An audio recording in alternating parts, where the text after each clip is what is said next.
Hello, everyone, and thank you for joining us. Today we have Mike LeClare, Meredith Biesinger, and Fekre Tefera. They will be covering the different perspectives of the education market during the Essa era. I am Dylan Potts with Agile Education Marketing, and I will be moderating this session today. If you have any questions, please ask them in the chat, and they will be addressed after this session. With that being said, Mike, I would love to hand it off to you. Thanks for that handoff, Dylan. I'm Mike. I work here at Agile Education Marketing. I'm the Compilation Quality Manager.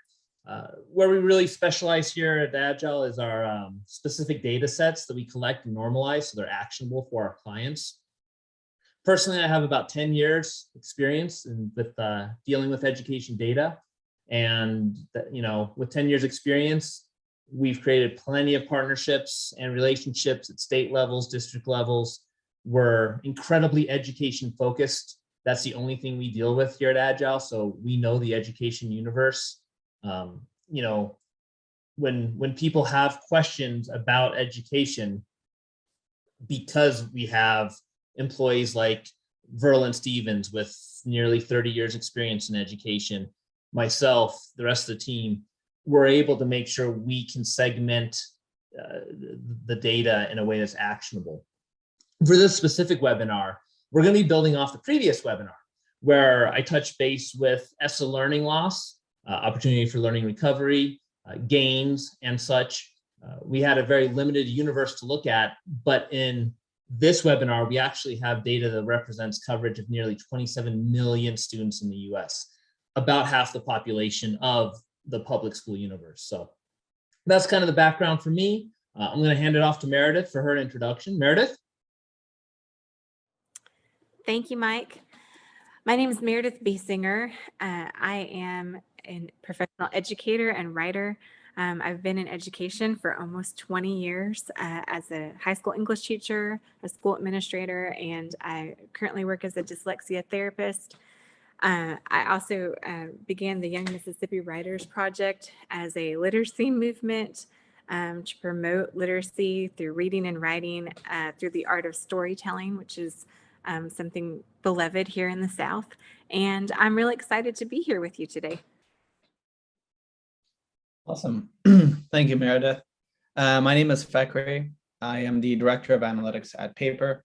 Kind of built my career solving ambiguous problems for mostly hypergrowth companies, both on the revenue operations and business strategy, and now more so focused on analytics and data science.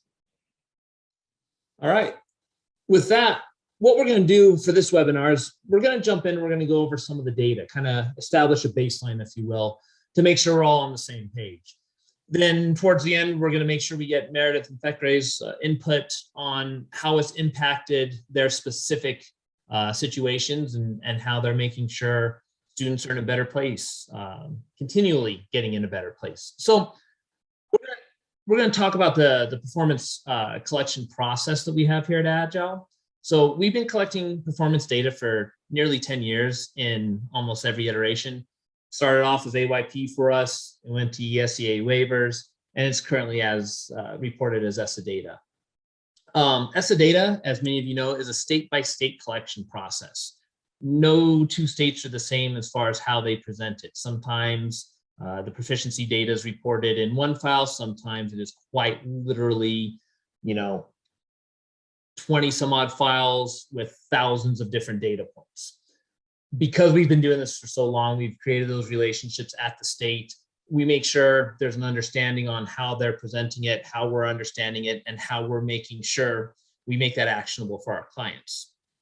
What we're looking at today for performance is subject-specific proficiency scores, where the state will report they have X% of students proficient.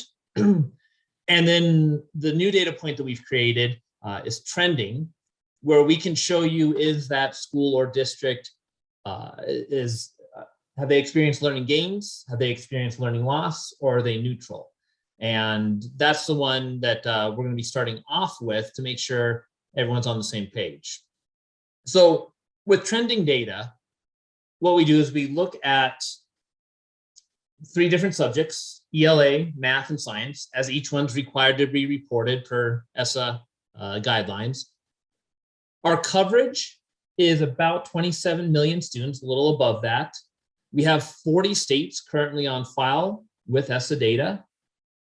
And there's a couple states that still haven't reported their data. So we expect that to climb to 51 because the feds did not hand out any waivers for last year's reporting. Once we look at that trending data to see who's up, who's down at that level, we're going to break it up by Title I. If you're a Title I school or not a Title I school, did that have an impact on gain, loss, or neutral?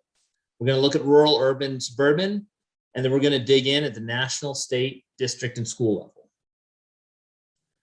So the first one, when you look at the entire universe of all the schools and districts, where did they fall? For non-Title I, you can see about 10% of the schools and districts are in a better spot than they were pre-COVID.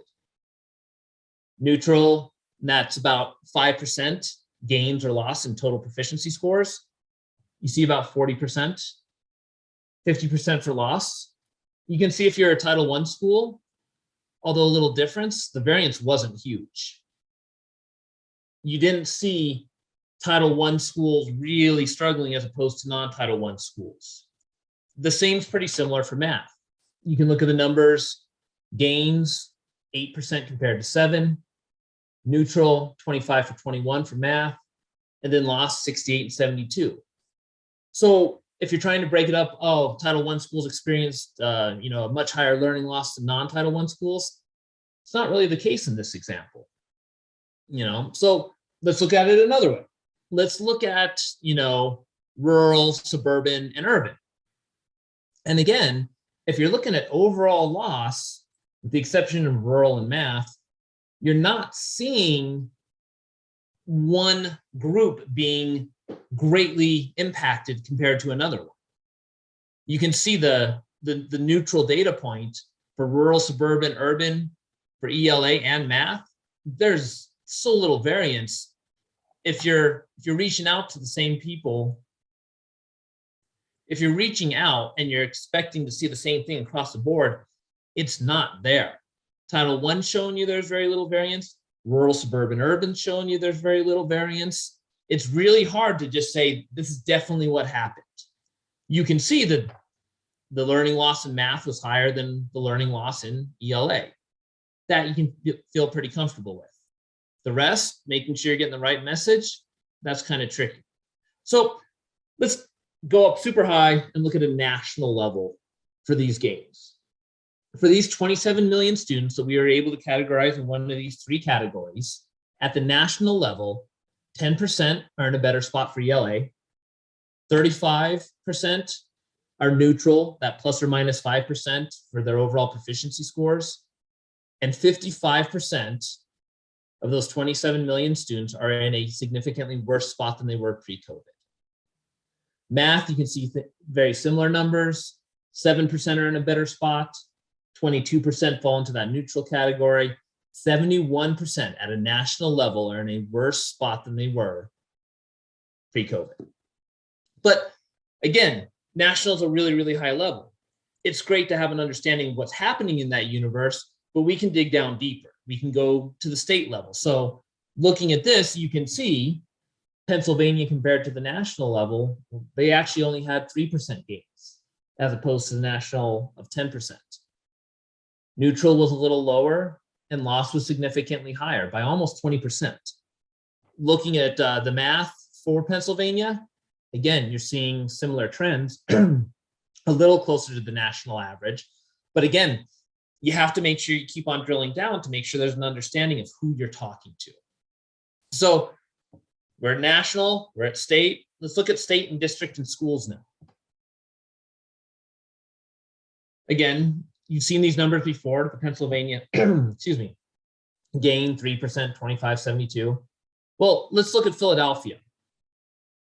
You can see that their gains were a little higher than Pennsylvania. Where there's a big difference is in their neutral and loss categories. 81% of the students within Philadelphia are in a worse spot than they were pre-COVID for ELA, close to 80 or right around 80% for math. And again, we can just keep on digging down because you don't want to craft your message the same for everybody in Philadelphia. You want to make sure if you're one of the schools that were neutral or even had a gain, you're not addressing them as a school that experienced a loss. So we can take two schools in this example, Henry W. Lawton Elementary. They actually are in a better spot than they were. They were part of that 4% that were in a better spot than they were pre-COVID. Carver Engineering and Science High School, they were a loss for ELA. Now, if you look at math, they flipped. Carver Engineering actually saw a gain. They were one of the 3% of the schools in Philadelphia that were in a better spot. Henry Lawton, they experienced a loss. So again, we just keep on digging down, and you can see you have to make sure you're understanding who you're talking to, because if you're not understanding who you're talking to and what they've experienced, your message is going to be lost.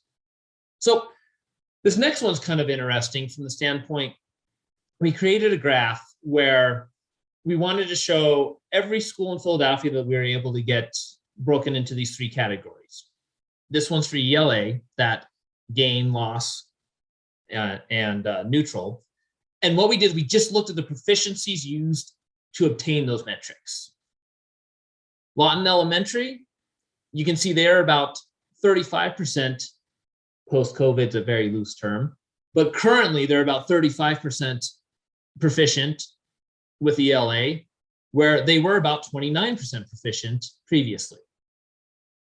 You can also look at Carver, and you can see that they're lower. In 2019, they were around 35%, I believe, and you can see they've dipped quite a bit.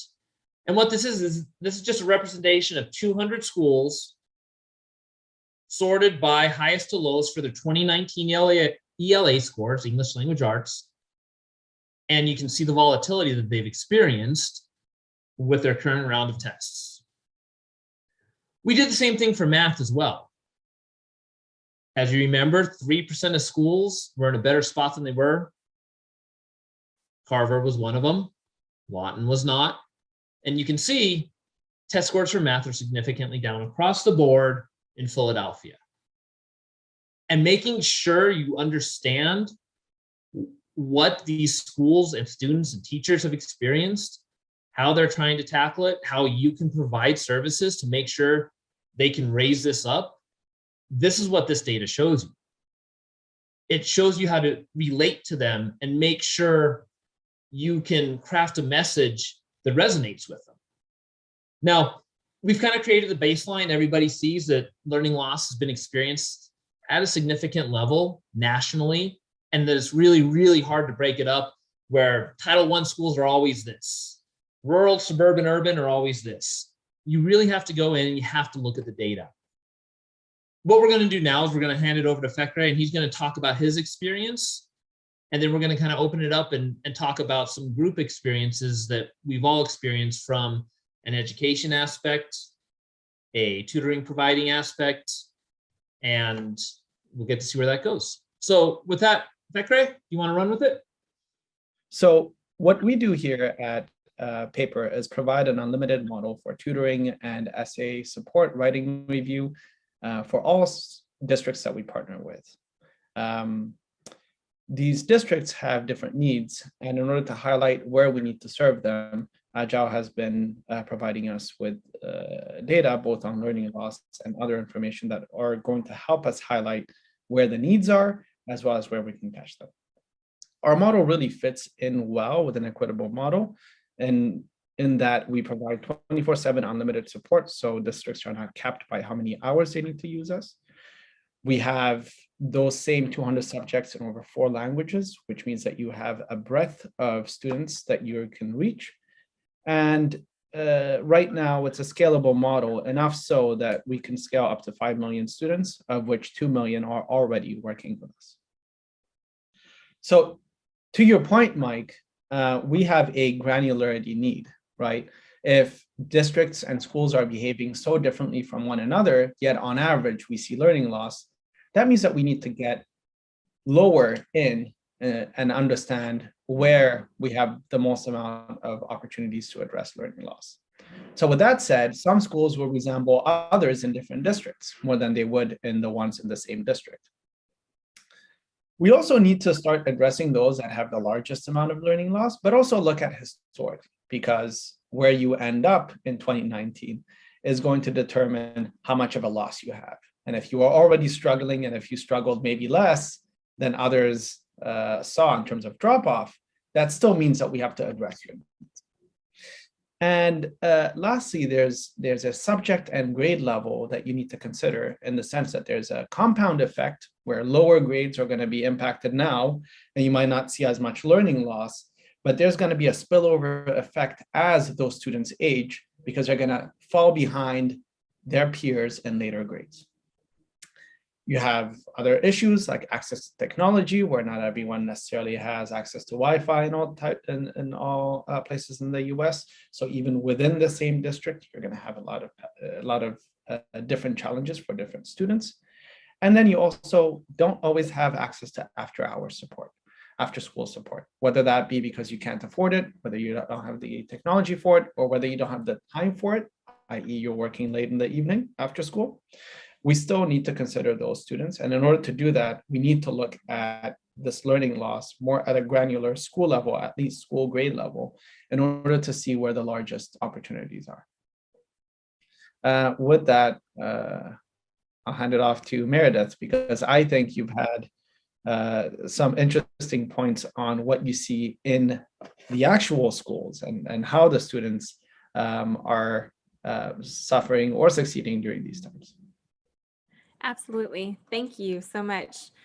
I think sometimes the word data in the K-12 sector can be viewed as a bad word, but really data is essential in all that we do. That's how we learn where our gaps are. That's how we learn where we need to improve. I do believe, though, that sometimes data is just believed to be testing. And I think we all know that we test our students quite a bit now, more than we ever have.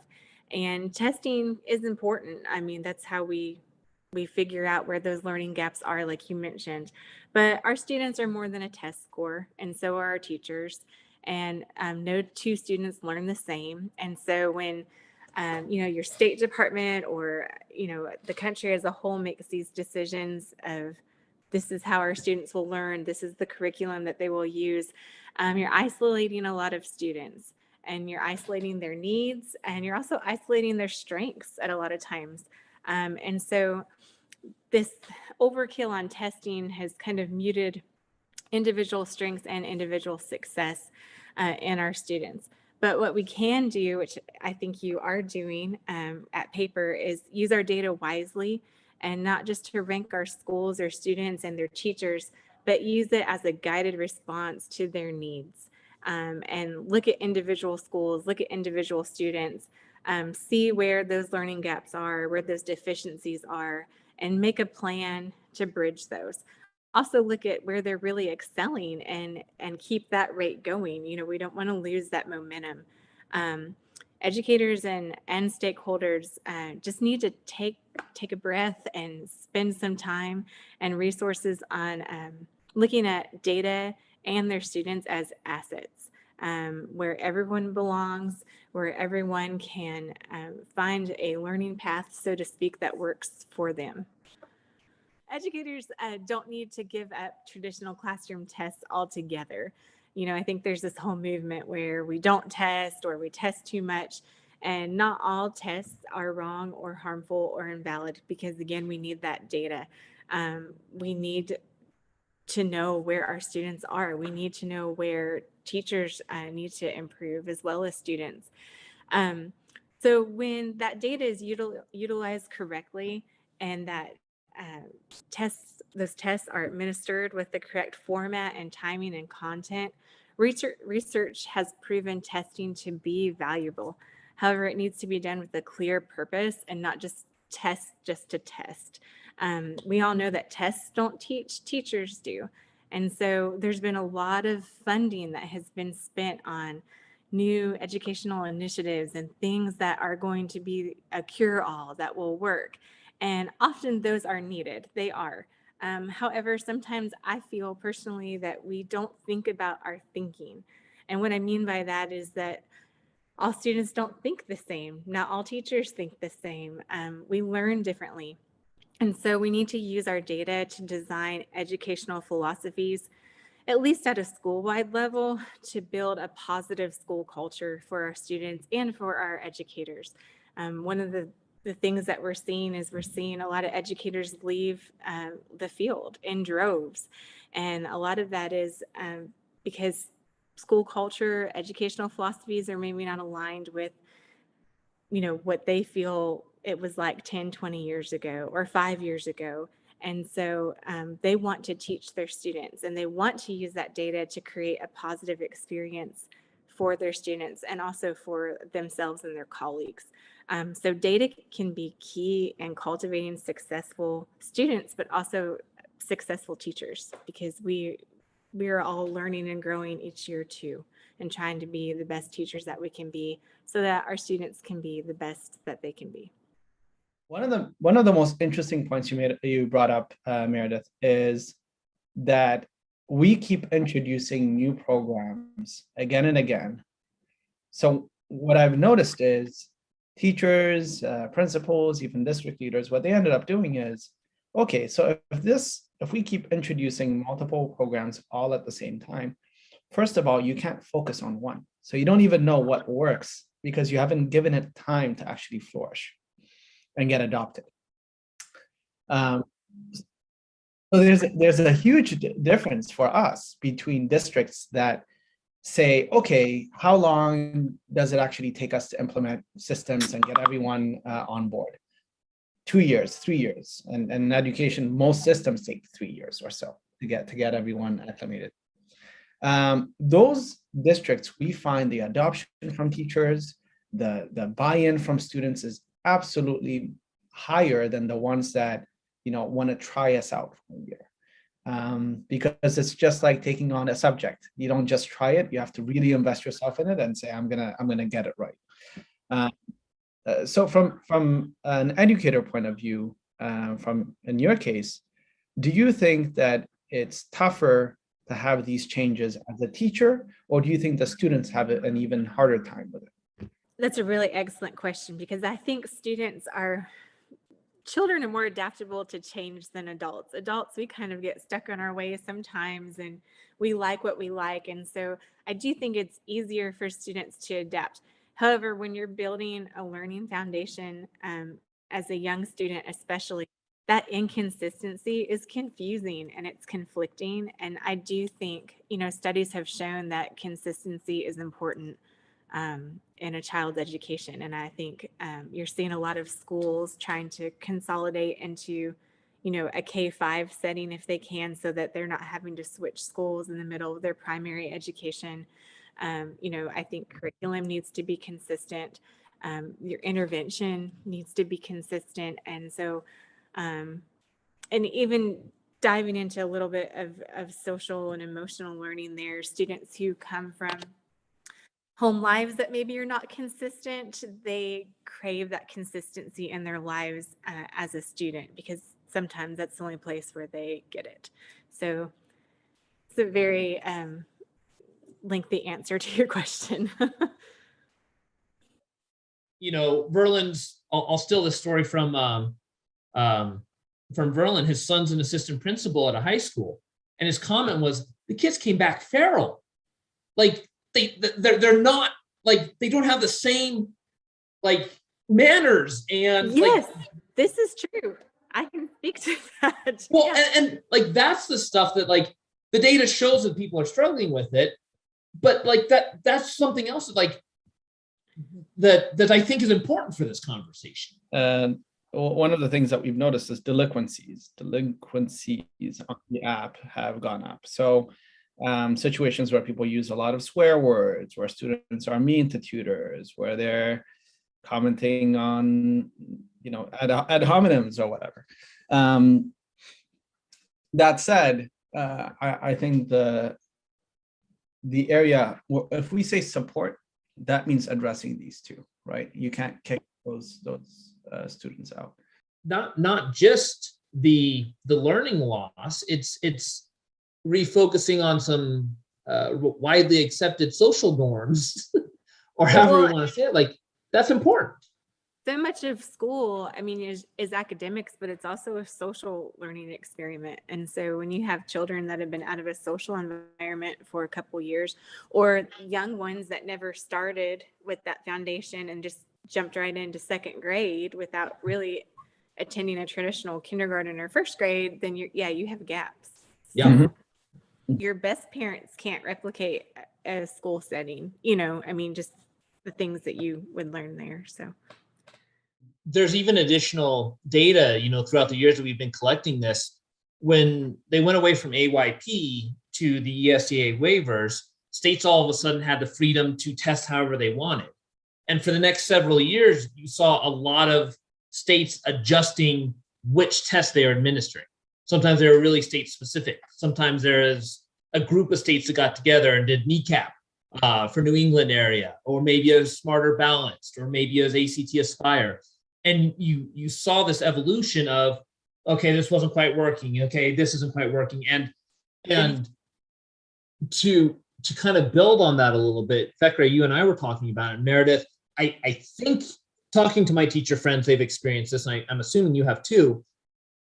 What happens when a state constantly moves the bar or adjusts testings? Like, oh, we're going from this test to this test. What's that do for you as like a teacher? So I'm making notes, and I just wrote down 5 minutes ago that consistency is key, but one of the problems is that it's been so inconsistent. And so you have this thing that is ever changing, and teachers, can't catch up. So if teachers can't catch up, how can you get your students caught up? And then this could be a whole other webinar, but then there's the issue of the box, right? The students that fit in the box will likely succeed, but there's a lot outside of the box.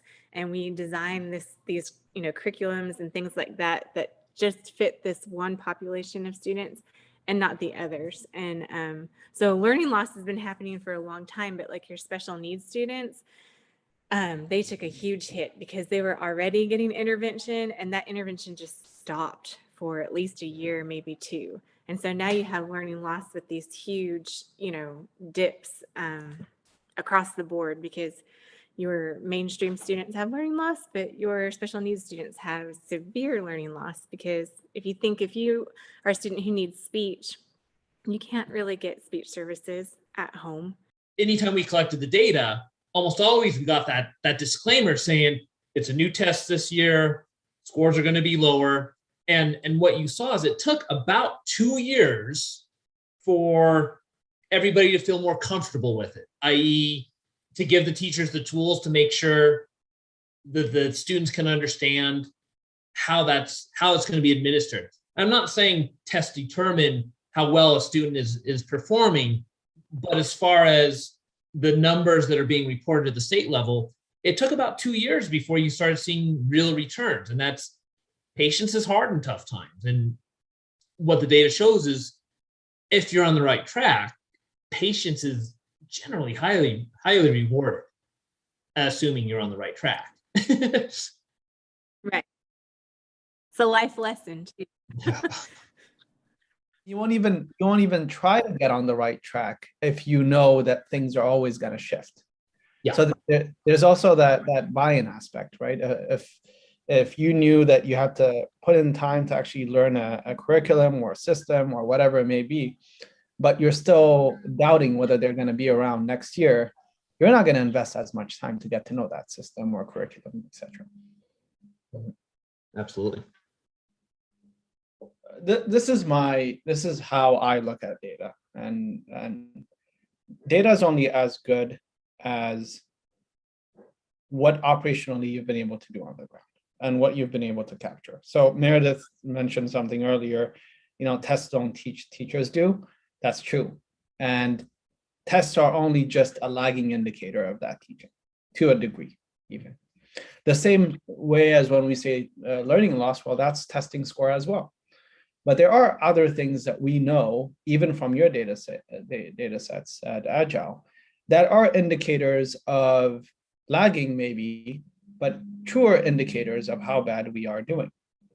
One of them is anything to do with delinquencies. So increase in bullying, increase in any of the situations that we notice in school are an indicator of how healthy that community is, right? Because that's ultimately what a school is. It's a community of students and teachers that are trying to navigate these like testing times. So the data adds flavor to that, or adds some color to that, and lets us know, okay, where do I actually need to focus on from a comparative standpoint? It's not to say that you're going to tell the same message to every school either. A school district in California with lockdown times that are much higher than that of maybe Mississippi or Texas will have a different experience of that same learning loss. Even if two schools have the same learning loss, the way you lost it is different. You can also consider another point that I've also heard from some of our partners, which is when you say learning loss, you assume that we had a baseline that was working. And that's a discussion that we used to have, which is if you compare the US education system to anyone in the OECD, we rank right near the bottom. And then you add on, 14th? Right around the bottom. And then you add in the layer during COVID. And then you add in the historic discrepancy between like different schools, for example. So you have some schools that would not have passed the smell test in any other country as being an actual school that is at performance. And knowing that 70% learning loss was then experienced on top of that means that we have an urgent need in education, and we have to address it right now. That means stopping the bleeding. And then next is more foundational. That is like reforming the system. But first, you gotta stop the bleeding first. If you have a significant part of your population that went through collective trauma over the past 2 years, whether that is losing parents, grandparents, family members, even if you never locked your schools up, you have experienced learning loss to a degree, right? That stuff we don't have, but we can feel it, and we're going to feel it over incoming years. So data is not a limiting factor. Data just should orient us a little bit more so that we can quantify or qualify where we need to put focus on as all of us. So it's not the full story, it's just a start of where you start asking questions. I think that's spot on, Fekre.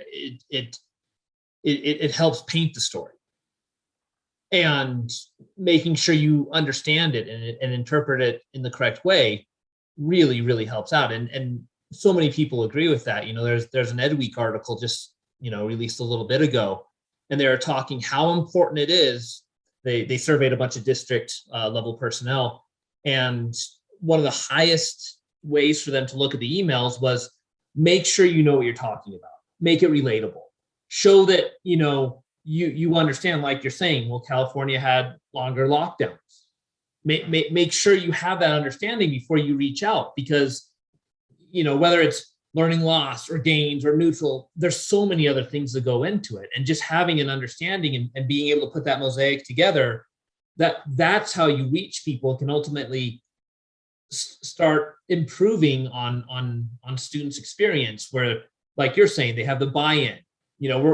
It's going to be really difficult to get back to where we were, but it's feasible. And it's when people are working together and understand that, the experience impacted everybody so differently, and making sure that you're getting that taste with the different data or different personal experiences is so important when you're reaching out. Absolutely. And I think you're speaking more so on reaching out when it comes to non-partners or potential future partners. That's super important to add that perspective to someone making calls and reaching out to people. There's a certain sense of context that unless you understand the district's needs, you're going to offer them the wrong message. So even if the solution was right, the messaging doesn't fit. So no partnership gets done. So Meredith, do you have like any examples of that like happening? Like you got a message from someone, someone trying to reach out, trying to help out, and you're like, oh my gosh, that just missed the mark so bad. Or I do. I was just thinking about, I was at a conference in Arizona this past summer in Phoenix. And I was speaking about Mississippi and a large struggle that Mississippi had specifically during COVID, but in general is internet options and especially in these rural areas. And so you had children who did not have internet to get on a Zoom call to talk to their teacher or to get on to Google Classroom and do things. And some of their parents made efforts to go to, McDonald's parking lot to connect to that Wi-Fi to do that. Others didn't or couldn't do that. And so when I'm talking about this, people in Phoenix are looking at me like, wait, what? You didn't have internet to do their schooling? It's like, yes, that's a huge deal here. We just received government funding to open up, fiber internet in these pockets of areas that there's never even been internet before in 2022 or 2021. And so that's something that's specific to, rural areas that you don't find in, your heavily populated cities. Yeah. So if somebody's reaching out for you about all these technology aspects and options for you, you're like, yeah, man, it's not going to touch these students that I needed to touch, let's. Yes. And I actually wrote an article about this, about heaven forbid anything like this happens again, which, we surely hope it doesn't, how just a hybrid curriculum that was consistent, that could be used on paper at home or on the internet at home, that is self-guided, would be a huge offering for, like an ed tech or curriculum company to put out there, because it would service a lot of different demographics of students. Yeah, absolutely. And states are different, but then, as you put it, Meredith, even the schools within the state are going to be different. That rural school in the middle of Mississippi. Right. Mm-hmm. Yeah. Yeah. And even after you go rural in Mississippi, then you have socio kind of economic groups within those same kind of like areas. Yes. Mm-hmm. There's layers, right? It's like peeling back an onion. So. Absolutely. So even though solutions don't fit everyone, educators like yourself, you also have extra specializations to help those that need that little extra support. Can you talk about how that impacted your work, like specifically dealing with students that are a little bit more underserved or need a little bit of support? Sure. So just a small backstory. A lot of people will ask, why did you, transfer or make this switch from being a school administrator to a dyslexia therapist? My heart and passion is literacy, and living in the Deep South, there's a great need for literacy. And then I have a son with a speech praxia and dyslexia. And so he actually kind of inspired me to change fields a little bit, because I wanted to, help him the best that I could. And in doing that, I just fell in love with it and then wanted to help other students as well. And so it's very difficult to work with students on a Zoom phone call, or if they can't do that, to work on, in reading and things like that. And so I see huge losses coming back from school lockdowns and or hybrid schooling, and just the inconsistencies that have taken place over the last couple of years, because they need that consistent daily intervention and those practices to help them get ahead and move along. So now we're trying to compensate for that and do our best. Thank you for sharing that story. I did not realize the why, but I knew that you did work with students with any type of speech impediment. And funny enough, I had a counselor as well myself when I was in high school, and and I think we're so fortunate, I mean, your son included, and the students in your classroom, to have something that is recognized as, oh, this young person might struggle in the future if we don't address it right now. I think the next question becomes, how many Merediths are there in the world that are going to do that, right? I think that's the next step in education. It's like, how often are we actually reaching, how often do we have experts that can reach those students? I think to that too, because early intervention is so key. How many students have we missed over the last couple of years? School districts have been locked down, and those testing resources haven't been available, and there haven't been educators there to notice, you know what, I think there might be an issue there that we need to address. And so that's my concern, is how many students have been overlooked just because we haven't been there in person to address it. And so I think you're going to see a huge uptick, and you're already seeing it already in IEPs. And then how many teachers, are you staffed with to help with that growing number of, intervention needs? At the end of this, the data does tell the story.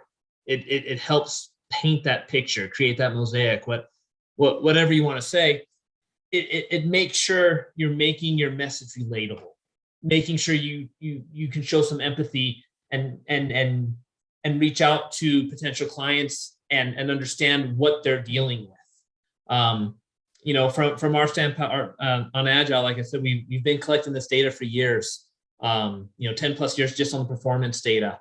So we feel comfortable. And if you don't feel comfortable, reach out to us. We can walk you through it. Bottom line, looking at Meredith's experiences, Fekre's experiences, and Agile's experience, know your audience, relate to your audience.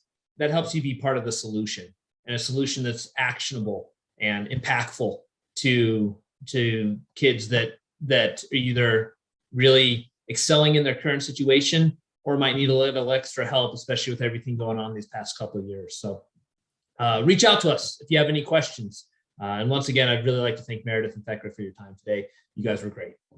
Thank you everyone for joining us today. And thank you, Fekre, Meredith, and Mike, for a great presentation on the different perspectives of the education market during the Essa era. If you know anyone that cannot make it today, there will be an email sent out with the link, and it will also be added to our YouTube channel.